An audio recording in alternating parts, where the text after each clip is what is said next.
Yeah, my name is Abdelbagi Kabeir, Ambassador of the Republic of Sudan to Belgium and to Luxembourg, as well as head of the mission of the Sudan to the EU and to the OSCPS.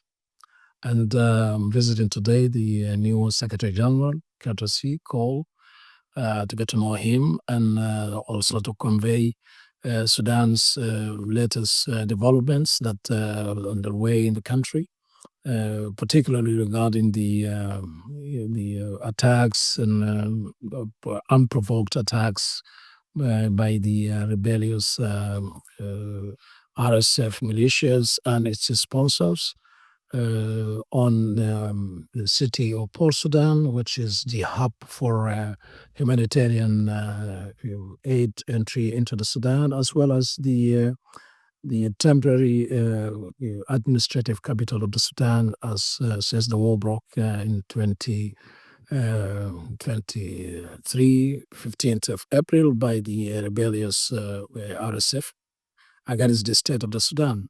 So I briefed him of the current situation in Sudan and what has been requested from the OSCPS as an organization that is based on the solidarity of the founding members, and Sudan is one of the founding members of this August body since the Georgetown Agreement.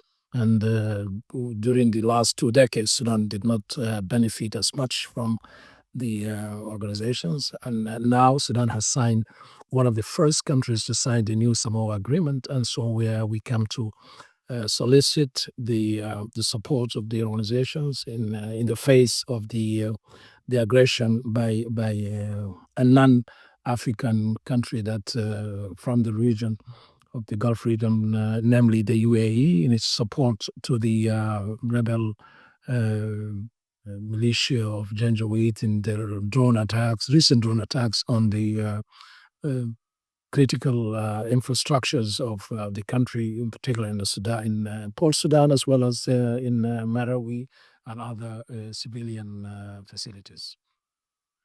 Ambassador, apart from these issues of peace, what are the other prospects of the Sudan in terms of the economic dimension?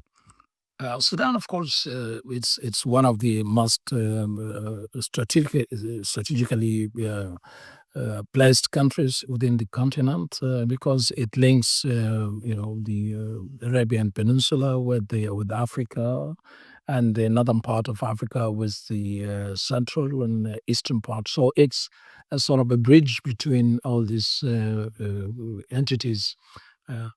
This is one part of Sudan's geopolitical strategic location, as well as the potentials of the Sudan's in terms of its long Red Sea coast.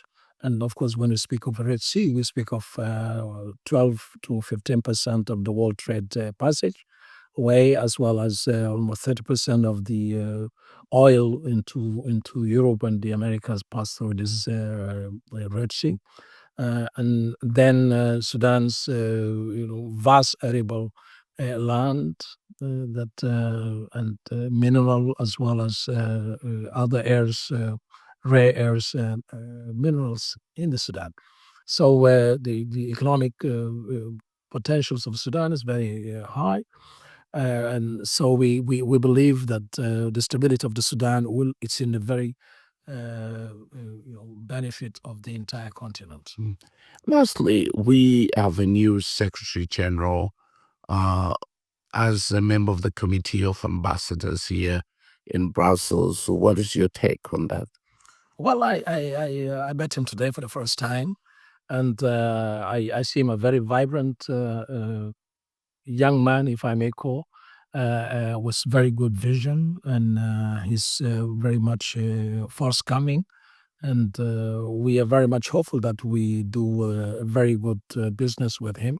And we are very much hopeful that he will be able to visit the Sudan before the end of the year to see what the organization could offer one of its oldest founding members.